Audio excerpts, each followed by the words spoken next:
In today's episode of the Daily Brief, I'll talk about two interesting stories. I'll first talk about whether PhonePe can build a profitable payments business, and then I'll talk about how quick commerce fared this quarter. Welcome back to the Daily Brief show by Zerodha, where our aim is to simplify the biggest news in the financial markets in a way that's one level deeper as compared to news channels. I'm your host Akshara, and today is Tuesday, 3rd February.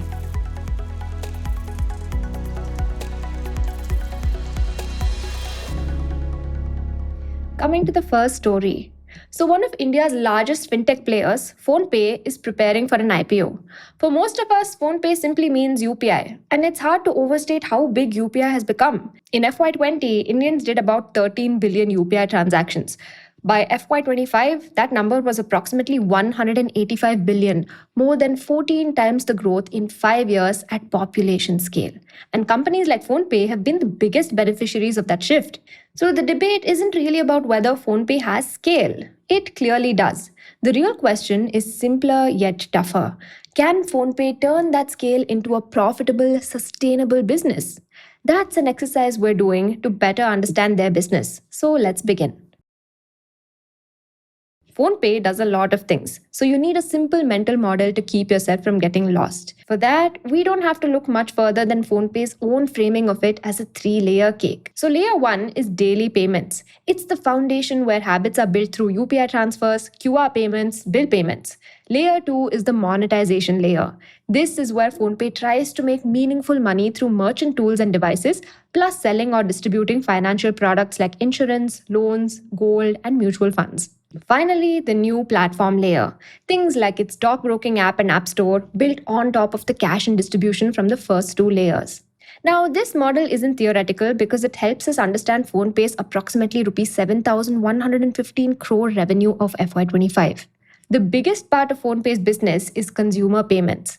At first glance, this sounds contradictory. If UPI is technically free for you and me, why does consumer payments contribute approximately 63% of revenue? That's because consumer payments here doesn't mean only P2P UPI transfers. It includes multiple smaller fee pools that sit around the payment experience. It includes things like recharges, bills, etc., where PhonePe earns money through commissions from service providers and sometimes convenience or platform fees. Additionally, they also receive state incentives to process low-value digital transactions that are otherwise free for users. Beyond these, there are two more consumer lines that were meaningful in FY25 but are now stopped. Together, they made up roughly 1/5 of PhonePe's revenue. Firstly, PhonePe used to let tenants pay rent, maintenance, or brokerage to non-merchants using credit cards, and it took a chunky fee for enabling that. But the RBI shut this down. The issue was that these were essentially peer-to-peer transfers to recipients who weren't verified like merchants, which raises money laundering risks.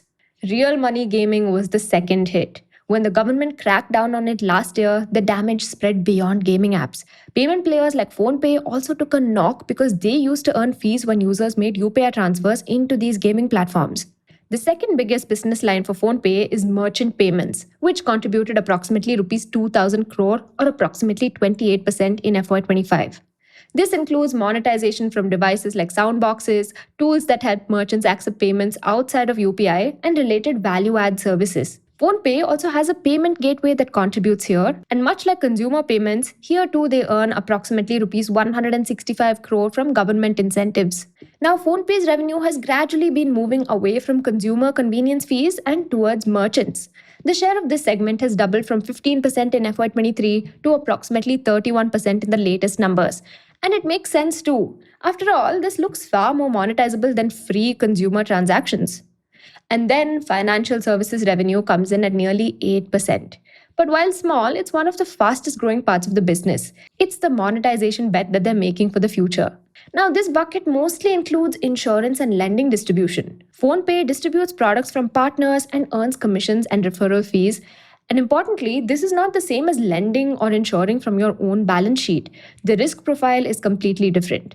Instead, they leverage the balance sheets of their 56 lending partners, NBFCs and banks, and 29 insurance partners. There's a nuance though. PhonePe has disclosed that it offers limited credit guarantees in certain partner lending setups. Now, that's not the same thing as becoming a lender, but it's worth tracking as a potential source of balance sheet risk. Finally, new platforms contributed barely 1% of FY25 revenue.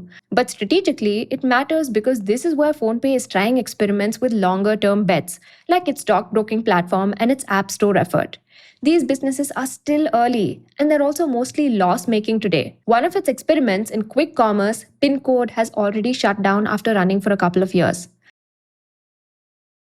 Now, once you understand PhonePe's revenue engine, the next question is obvious. Is the business actually getting profitable in a real, durable way? To answer that, you have to look at two profit metrics often thrown around. The first, EBITDA, which is profit from operations before interest, tax, depreciation, and amortization. And PAT, which is profit after tax, the final bottom line. What's left after everything? PhonePe looks much better on the first than the second, and that gap is not accidental by any means. Since inception, PhonePe has invested over rupees 3,800 crore to build its own on-premise data centers in India instead of running most of its workloads on a public cloud like many competitors. So in simpler terms, rather than renting computer power from a provider like AWS, it decided to buy its own servers and run them inside its own facilities.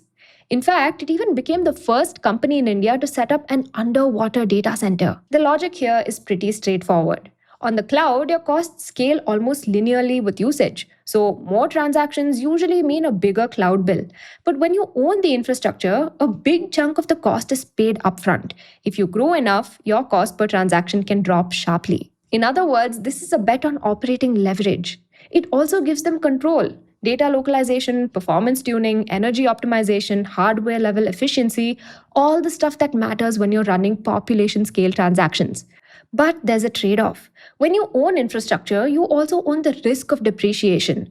And right now, that depreciation load is heavy enough that it can exceed what a cloud first competitor like Paytm might be paying as a running expense. Now, that doesn't mean the decision is wrong. It just means the decision only looks brilliant once you sustain scale.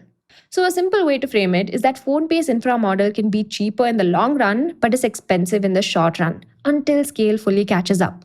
It's a software company that, weirdly, is quite physical asset heavy. But depreciation is only part of that story. There's another non cash expense that messes up their finances.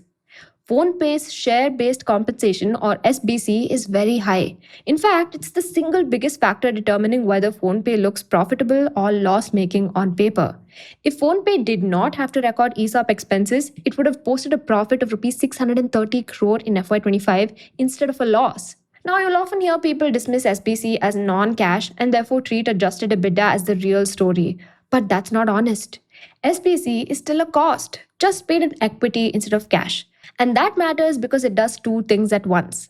Firstly, it makes the company look more profitable on a cash basis in the short run because you're not paying that compensation out as salary. Secondly, it's still dilutive. Over time, it transfers value from shareholders to employees. It's also one reason why cash conversion can look underwhelming relative to operating profitability. The business may show a decent EBITDA, but the true cost of running it is partly being paid via dilution. So, all of this, infra leverage, depreciation load, SBC, can only be managed as long as PhonePe achieves scale. It's what allows a business like PhonePe to absorb fixed costs and keep pushing unit costs down. But that scale engine has been challenged recently. Two revenue pools that mattered in FY25, real money gaming and credit card funded rent related payments, have been switched off. Together, they were a meaningful portion of revenue and they were also relatively high margin. The government is also withdrawing many of the incentives it's been giving to this ecosystem. First, RBI decided not to extend the Payments Infrastructure Development Fund after 31st December 2025, and now the latest budget saw a 10% drop in outlay towards subsidizing UPI and RuPay. That's a loss of revenue from the government side too. So in FY25, you see a business that looks like it's gaining operating leverage, and then in H1 FY26, you see the discomfort. Growth stalls and profitability metrics soften. If you've read everything so far and thought, okay, so PhonePe just needs to keep scaling and the rest will sort itself out, that's exactly where the risks begin. And in many ways, PhonePe may have gotten used to a world where scale was almost automatic. UPI kept growing, PhonePe kept riding that wave, and the flywheel kept spinning. But many things are now getting in the way. For starters, NPCI has been talking about capping any single UPI app's market share at 30% for years now. Enforcement has been delayed repeatedly, but the latest deadline is 31st December 2026. PhonePe's disclosed UPI share is well above that cap. If that cap becomes real, the implication is simple. PhonePe can't simply rely on scaling as their path to profitability.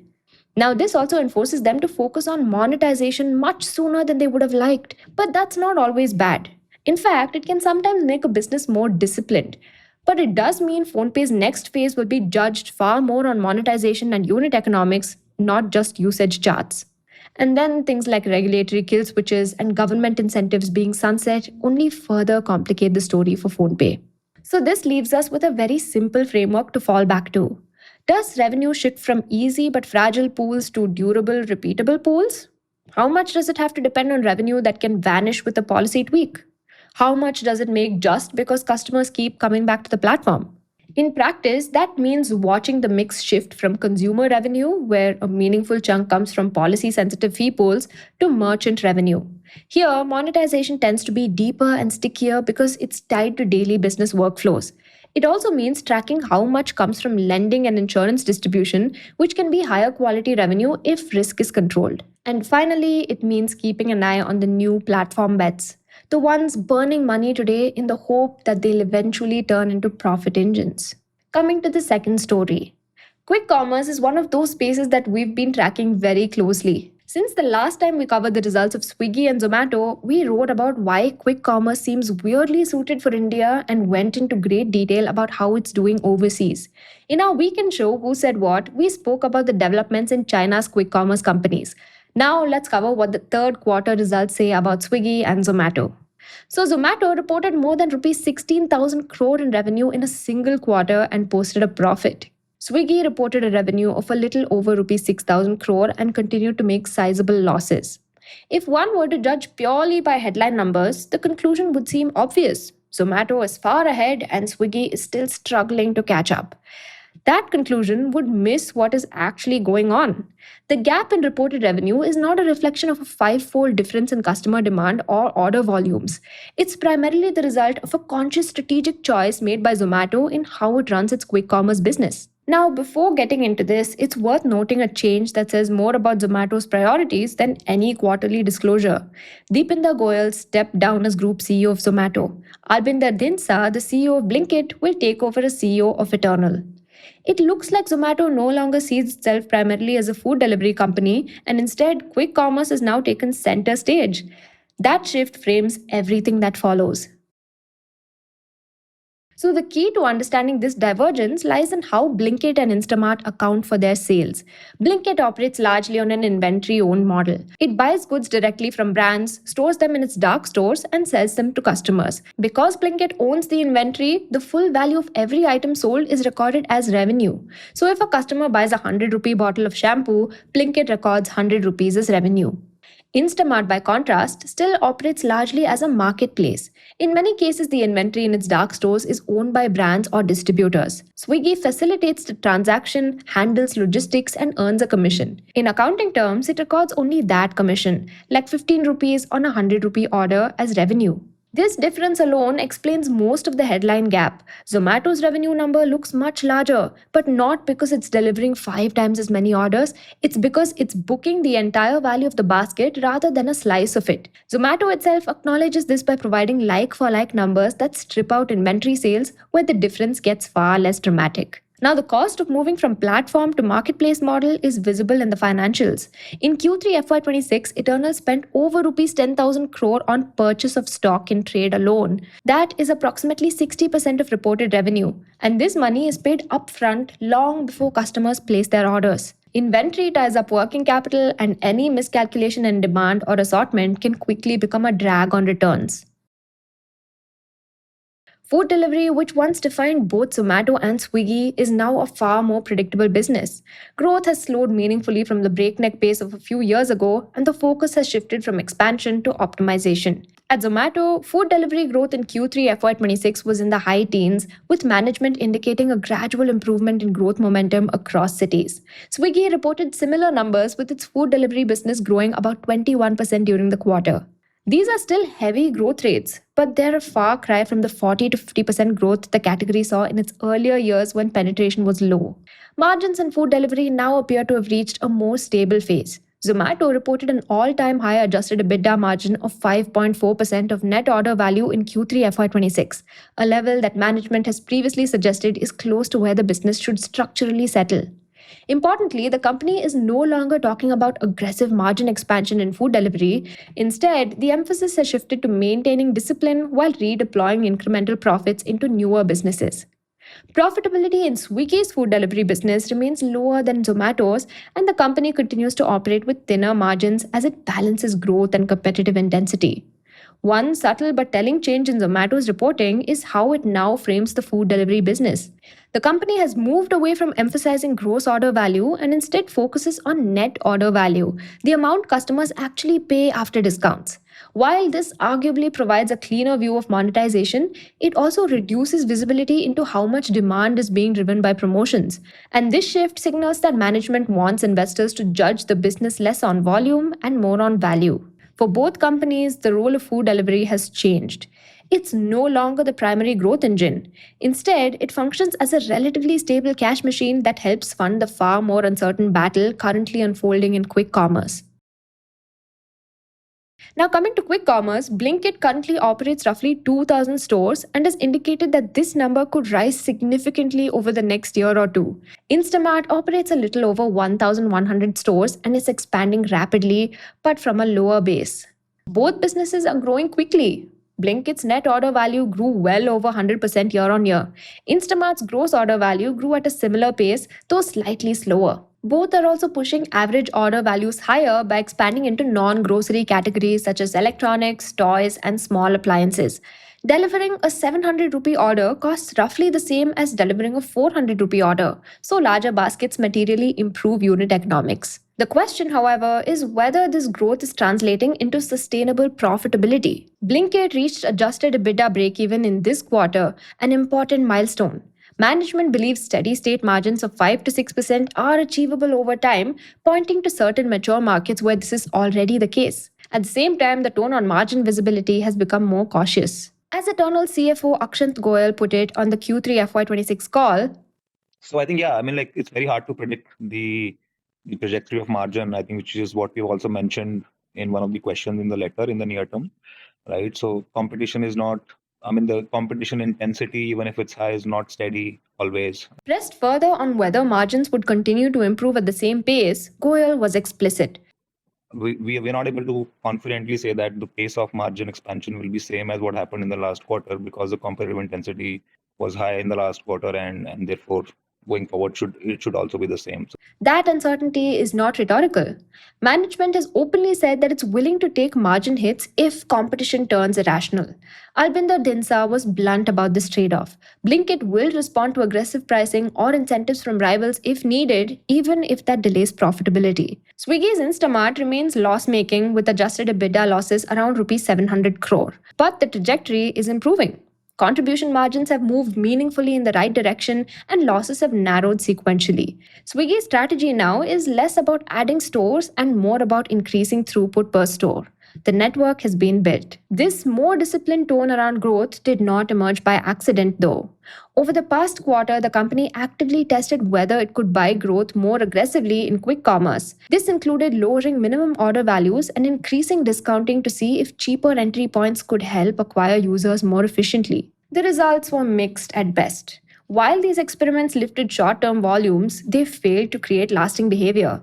Management admitted that more than the entire margin improvement achieved in the previous quarter was reinvested into these initiatives, only for retention to fall short once incentives were pulled back. In effect, Swiggy discovered that it could pay for growth but not for loyalty. That experience has shaped how the company now talks about scale. So instead of chasing headline metrics such as orders per day, management says it's prioritizing what it calls good growth, customers who stick, build habits, and generate repeat orders without discounts. As one executive put it, we will never compromise good growth for margin, but we may compromise bad growth. That stance, however, comes with its own risk. In a market where speed and density matter, falling too far behind on scale can be costly. Both companies are well funded. Neither company is close to running out of money, and both can afford to keep investing for several years if needed. But cash doesn't buy clarity. Competitive intensity remains high, the eventual size of the quick commerce market is still uncertain, and management teams themselves admit they're learning in real time. The outcome will not be decided by one lone quarter. It'll be decided by who can keep investing without undermining their own economics and by whose underlying model holds up when this market eventually stops growing at breakneck speed. As we wrote in our last results piece, whether QCOM eventually becomes a stable, profitable business is still unclear. But for now, it's the part of the business that's shaping almost every major decision they make. Now, coming to the tidbits. India's manufacturing PMI rose to 55.4 in January, showing stronger factory activity after a weak December. New orders and output improved, driven mainly by domestic demand. But business confidence remains low, with companies still cautious about growth ahead. Coming to the next tidbit. The government plans to monetize land and real estate owned by CPSEs using REITs. The idea is to unlock value from unused assets and recycle capital more efficiently. Dedicated CPSE REITs could also deepen India's REIT market and attract long term investors. Coming to the final tidbit, Paytm is facing near term margin pressure after the withdrawal of the PDF scheme, which could hit revenue by about Rs 2,000 crore annually. While payments growth remains strong, higher costs and lost incentives will weigh on profits. Financial services growth may soften the impact over time. You can check out all the links in the description. That's all the news I have for you. Thank you so much for watching and see you in the next one. Disclaimer: this content is for informational purposes only. None of the stocks, brands, or products mentioned are recommendations or endorsements.